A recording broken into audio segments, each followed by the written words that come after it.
Hello everyone, welcome back to The Budget Sportsman. Thank you so much for joining me on today's video. I'm excited. I'm at one of my favorite places. I'm out here with my brother-in-law Matt, and we're about to do some deer hunting. It's muzzleloader season here in Pennsylvania, and we're gonna go hit up a couple of boat access deer hunting spots. It's been a long time dream of mine to get a deer from the boat, not shoot from the boat, but go access some spots from the boat. Haven't done it yet, so hopefully this will be our chance. We're gonna be here tonight, camp out tonight, and spend all day hunting tomorrow. So come along for the adventure and let's see what we can get ourselves into. All right, that might be good there.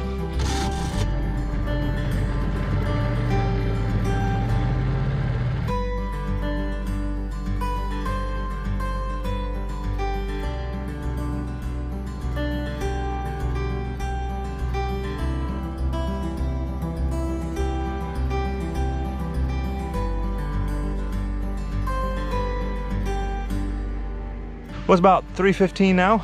We made it down here to our campsite. We're gonna quick set up our tent so we don't have to do that after dark, and hopefully make it down, do a little bit of a quick check around the area, find a good spot, and set up for a couple of hours. Well, we got camp all set up. About to get back in the boat and do what we came to do. Go find some deer. Well, we made about a 2-mile run, and we pulled the boat over. We're gonna climb up this hill and kind of scout around and see if we can find anything that looks good to set up for the evening. All right, so I just left Matt. We came up to these areas that we knew were here. They're kind of fields, and you can kind of see like where I'm at right now. This one's just kind of like a green field, and you can see it's kind of narrow. There's a little bit of woods on that side. It's thick, some thick woods on that side, and just this narrow green field. But some of the fields have been actually planted, it looks like, in some sort of a crop. And it looks like there's a covered crop, like maybe oats or something like that. And then underneath is something that looks maybe along the lines of clover. So there's one right on the other side of this woods to my left. And right here's a deer bed, so that's a good sign. But right here to my left, there's a deer trail. Man, there's some good stuff here. Anyways, over on the other side of this woods right here is one of those fields that's been planted in clover. Matt's gonna hang out there, and I'm gonna head up this direction. I think there's another field that from a distance looks like it's planted in the same stuff, so we're gonna try to spread out, cover as much ground as we can. I've got a seat cushion with me, so I may just hang out on the ground, but depending on what it looks like, if I can cover more ground being in the saddle, then I've got all my saddle stuff with me, and I'll plan to climb if it looks like that would be a better scenario. Well, as you can see, I made it up into a tree. I'm overlooking this field. There's actually some, looks like fruit trees. There's not much fruit on it, but there's some sort of little orchard down here in front of me. There's actually a buck scrape down here. Unfortunately, Pennsylvania muzzleloader season is doe only, so that's kind of a bummer if I do happen to see a buck. But I got this field out in front of me. Got the lake down here about 100 yards, and between me and the lake is just nasty, nasty thick stuff. Then I've got this little strip of woods right underneath me. And then over here behind me, I've got another field. And at the other end of that field is where Matt's sitting. I've been hearing some shots. I didn't see any other boats or any other hunters that came in from the lake. But maybe some came in from up above or something. I've been hearing some shots. So hopefully that means deer are moving. It took me a while to get up here, but I still got about an hour and 40 minutes until dark. So wish me luck. Hope we get one on the ground tonight. Well, that's a real bummer. I just had 2 or 3 deer blow behind me. I had no idea they were there. Wind's blowing the other direction. So I don't know if I was moving or what, but all of a sudden out of the blue, they just started blowing and ran off. But hey, at least there's deer in the area. It's still early. I've got a feeling they're gonna come out over in the field later on tonight. Well guys, I really had pretty high hopes for tonight. I guess we got skunked tonight, but I'm gonna pack up my stuff, get down, head back to the boat, go back, have some supper, and we'll try again tomorrow. Good morning, everyone. Had a good night of sleep, nice cool night, and we just made the run back down to where we were last night, and all the wind from yesterday died down. It's perfectly still, so we're about to go sound like a bunch of elephants trying to get up this hill and figure out where we want to set up this morning, but hopefully it'll be a good morning. Hopefully there'll be deer moving.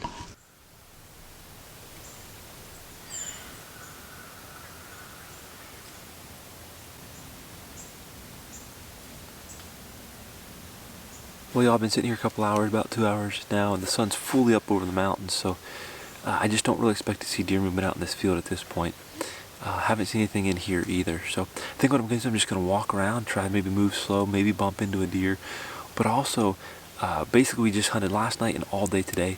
But I'm also kind of scouting around for a really good spot for this evening sit. It's kind of going to be my last sit down in one spot and have a really good chance to have some deer movement. So I might go where I went last night. I think it was a good spot if we can get the wind right.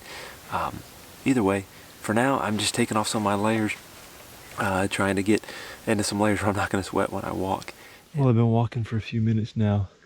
Again, I'm kind of down here, sort of pretty low on this elevation, and then it slopes up to a ridge. Matt's up on the ridge. He said he's content to sit for a while. He likes his spot. So I was just going to walk down along the bottom here above these different fields that we were in last night. What I didn't realize is how thick it is in here. It is incredibly thick. Deer could be bedded anywhere, but they also could bound 20 yards away and lay back down and probably feel perfectly safe. It's just thick, thick, thick, thick. Up, you know, just 150 yards that way where I just was sitting this morning, it was open. It was nice.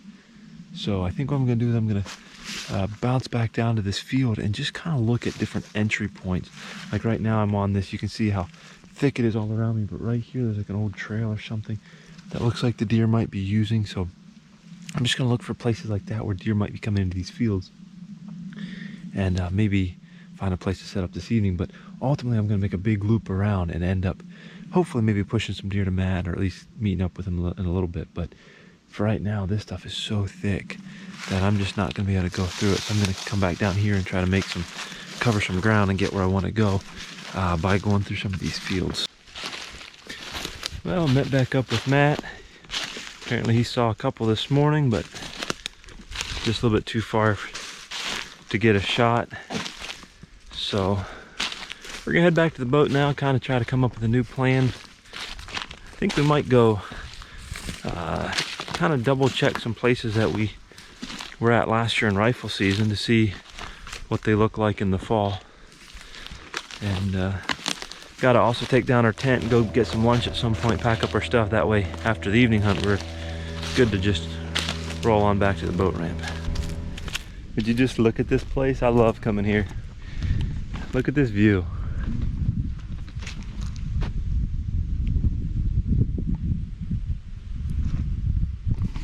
It's just gorgeous. And the thing of it is, there's 50 campsites right here.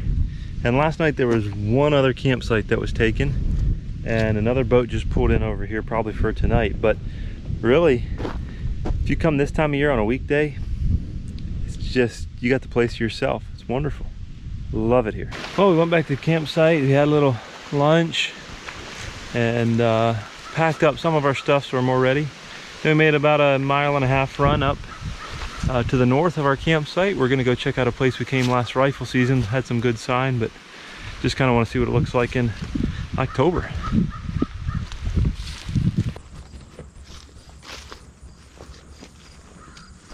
Well, we're at a new spot. The last spot we were at looked really promising. Habitat, that field that was planted, but there just wasn't much sign. There's even some apple trees there. There was no sign of deer under those apple trees. So we're just bouncing around, trying some new spots. It's windy, but just trying to learn the area better and maybe stumble across a hot spot. If not, we'll probably go back to where we were last night because we definitely know there are deer down that area. Well, you probably couldn't see that, but we jumped 2 or 3 deer. I guess that's a problem when you have the mindset of scouting or scouting new places. At least for me, I tend to move too fast instead of while I'm hunting. I'm bad at moving slow anyways, but it's interesting because I was pretty sure there'd be deer in this area, and sure enough we bumped. Well, y'all, this is kind of the last hurrah for this trip. We scouted around today, found some sign, jumped some deer, but just didn't see anything that really got us excited. So we ended up coming back to the same place we were last night. I changed trees. That tree was leaning really bad. This tree leans a little bit, but not as bad, not until you get up high. So I wasn't able to get real high, but I still got a pretty good view here of what I want to see tonight. And I don't know, I still have some optimism that some deer are going to come out in the field. So wish us luck and hope for the best.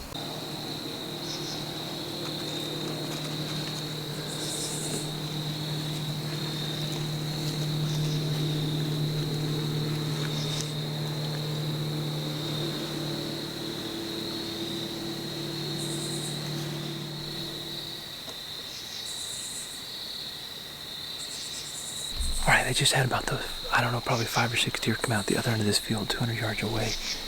And they went down below this like fence row in this other part of this field. So it may be the wrong move, but at this point I think it's the best chance I have is to get down out of this tree as quick as I can and try to sneak over there and see if I can't get a shot.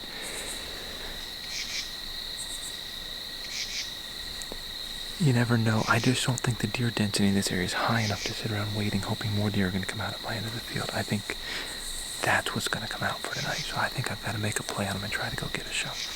Well, guys, I just did something that I don't think I've done since the start of YouTube. And that is I put my success ahead of filming. There's just no way I was going to be able to make a stalk on these deer trying to film. So I did end up sneaking up and got in the bushes, came through the bushes right over here, and probably 3 or 4 deer were standing out here probably, 70 yards away. I took a shot. I'm pretty sure I saw her fall, and then she got up and ran again, which I don't like that she got up and ran again. But I'm gonna go over here and look for blood. And all those deer are between me and the lake, probably only 100 yards away. So I reloaded. Obviously I'm not gonna shoot unless I know it's the deer that I wounded already, but let's see what we got. Well guys, sorry I didn't get all that on video. It just wasn't gonna work out for me to be able to film that and get it all done with the time I had remaining. But I'm really glad that stalk worked out.